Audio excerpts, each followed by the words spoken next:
Hey friends, welcome back to my channel. It's Tori. Today I'm going to be doing my setup in my reading journal for January 2025.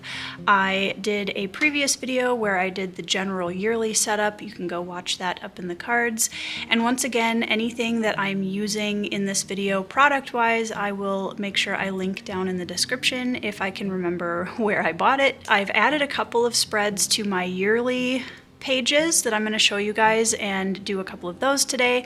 And then I'm also going to be setting up my page for the month of January, and then I'll do a second video once February hits where I go back and fill in all the reviews and we actually fill in all of the data from the month of reading. So let's get started.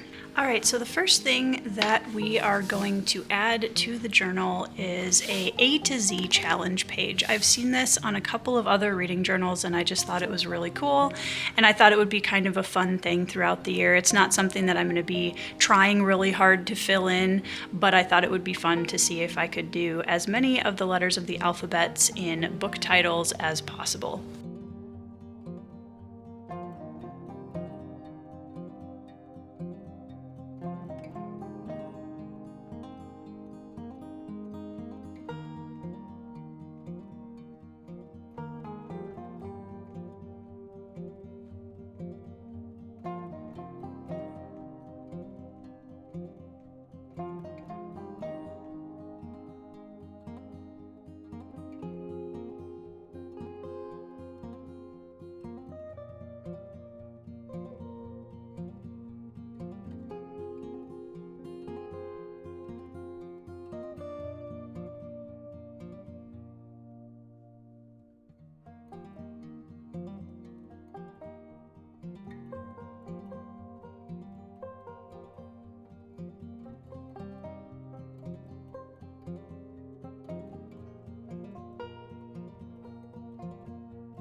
Okay guys, I think that this page is done. I'm really happy with it. I decided not to close in the boxes. I'm not sure why, but I actually like the look of it better without.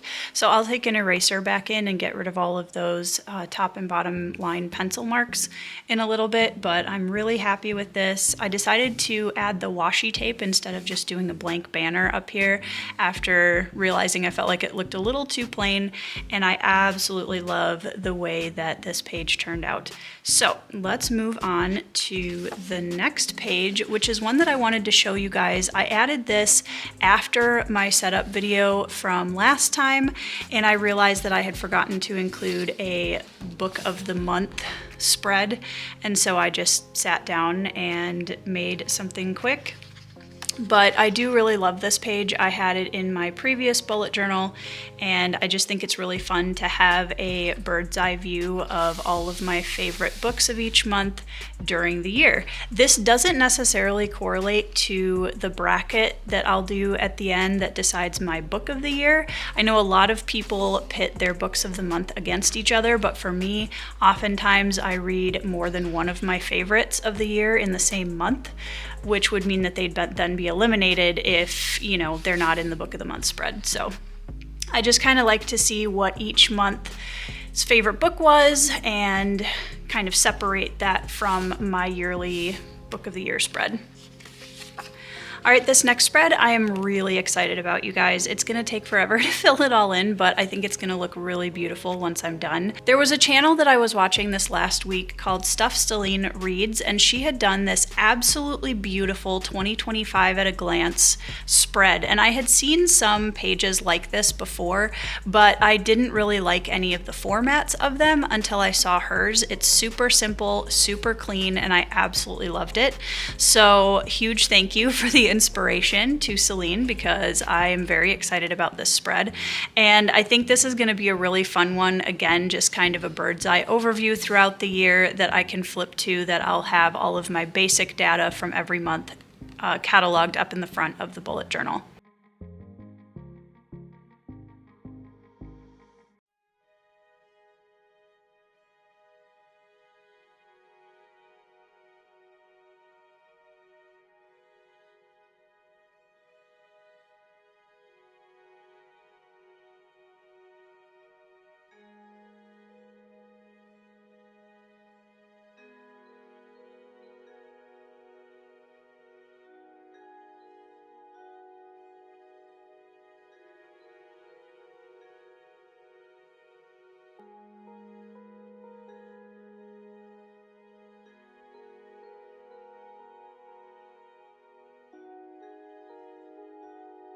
All right, we got our grid done. Let's finish decorating the page.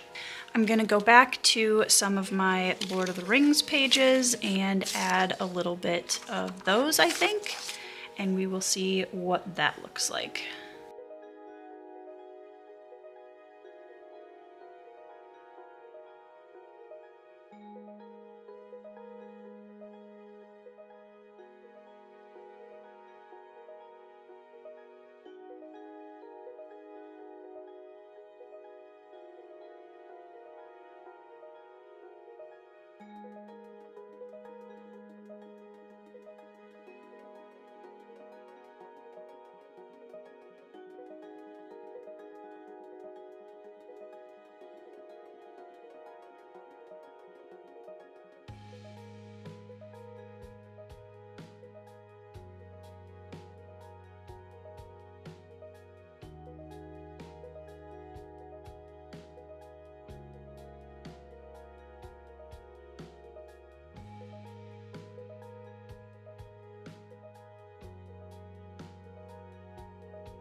So in my 2025 at a glance, I'm going to be keeping track of the books how many books I've read, how many pages I've read, how many hours I listened, the average rating that I gave that month, how many ebooks, physical and audio I listened to or read, if I had any DNFs, and then how many books I hauled and unhauled.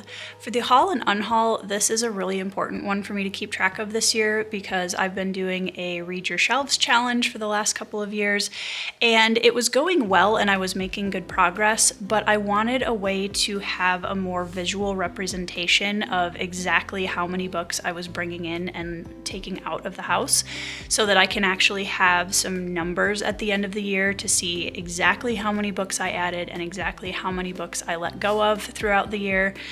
and if I've actually done a good job on lowering my book spending. So that is the 2025 at a glance. I'm super, super happy with how this spread turned out, and I might add something to it again later, maybe something over here, but for now, I think it's a really good start. Okay, so now we come to the page that we've been waiting for, and this is the January cover page. It feels really surreal to be close to the end of the first month of 2025 already, and I'm very excited to try some different color schemes and make a cover page. So we're gonna start, I think, with some of these really pretty purple themed paper craft pieces that I purchased recently, and I'm gonna go through and find a few of those that I want to use in the design, but I think we're gonna go for this kind of dark purple, somewhat gothic feel for January.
All right, you guys, we have finished January's cover page. I have to say, I am absolutely loving this. I hope you guys like it too. Let me know in the comments what you think. I am loving the transition from the blue to the purple. I'm obsessed with this purple paper crafting set. I absolutely love it. And the washi tape detail just adds a nice little pop of color. And I really love just layering little bits and pieces until I get kind of a collage effect like this, which is why I keep all of my little bits and pieces as I'm tearing things apart for the actual page, because there's always somewhere that you can find to add a little accent or use it somewhere else. So I hope you guys really like this page. I absolutely love it. Okay, now we are going to move into my January monthly stats.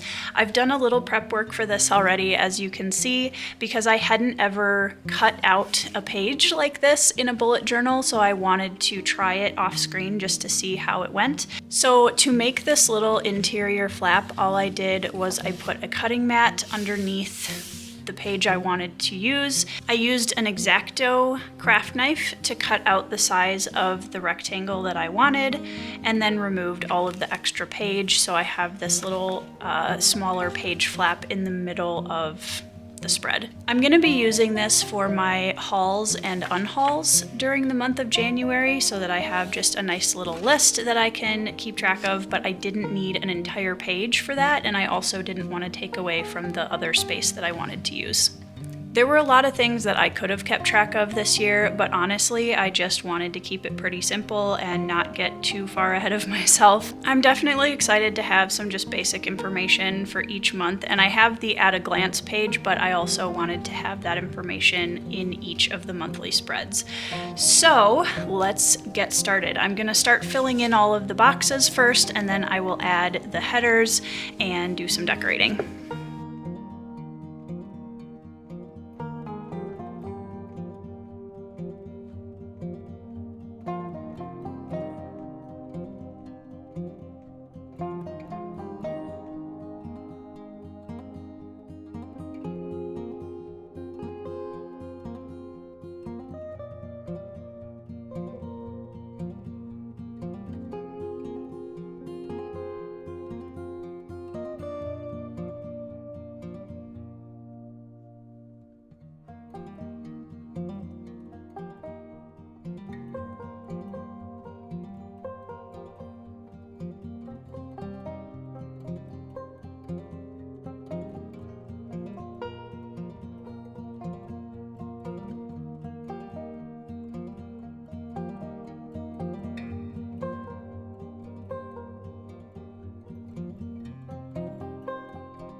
Okay, we've got the monthly stats page all entered. I think going forward, I would print all of the headers a lot smaller.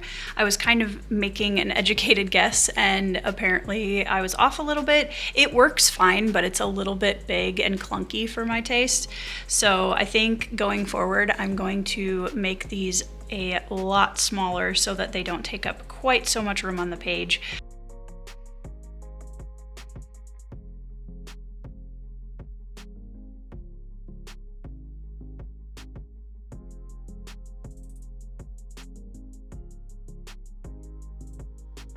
So as you can see, I just added a little piece of washi tape to the edge of this just to help it be a little bit easier to grab and also to give it some color, because I'm not going to be able to do a ton of decoration on this. And then I'm just using my corner cutter to do a little neat cornered edge, just like I did with the paper. So yeah, I think this turned out well, and I like having a little bit of an easier edge to grab as I'm flipping through the book.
All right, guys, I think this is just about done. I have my monthly stats page finished, my hauls and unhauls, little kind of Dutch door piece in the middle here, and then the beginning of my reviews page, which I kept pretty simple because there's going to be a lot of information in both of these boxes when I do my monthly wrap up and actually start to get entering in some of the books that I've been reading and using the spreads that I've been setting up. So that is about it. I feel like this spread is really pretty. I love these flower stickers. It turned out a little bit differently than I was anticipating, and I think I'm definitely, like I said before, gonna kind of scale things down a little bit for February when I do a spread for that month. But overall, I'm still pretty happy with it. I think it's very pretty, and I really like the inclusion of having the hauls and unhauls as the smaller page in the center. I think that that's going to work really well for me. So let's do a brief flip through of everything that we did today, and if you want to go back and see all of the spreads that I did in my initial setup video, again, that will be linked down in the description box. But for today, we have our A to Z challenge page, which I'm super happy with. I love the way that this turned out. I'm absolutely in love with these flower stickers. I think they're really pretty.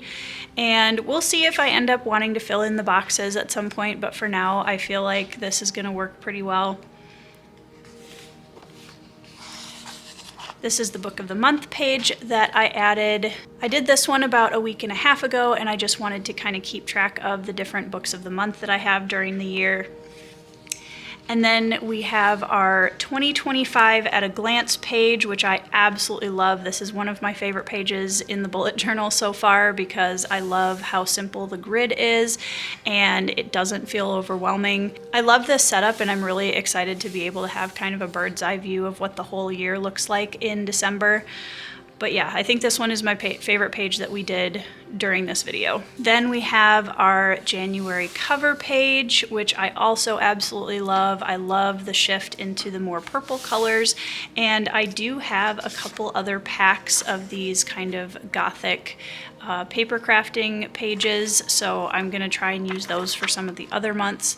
but I just think it's really beautiful, and I'm excited to hopefully use more of these in the upcoming months. Moving into our monthly stats page, which honestly feels pretty bare at the moment, but this is going to be really beautiful once it's all filled out and once I have the reviews started on these pages. During the wrap up, I will probably be adding 2 more review pages at least, because I typically read an average of between 6 to 10 books per month. I will probably be scaling that back a little bit here in 2025, but in general, I am definitely going to need more than 1 page for reviews.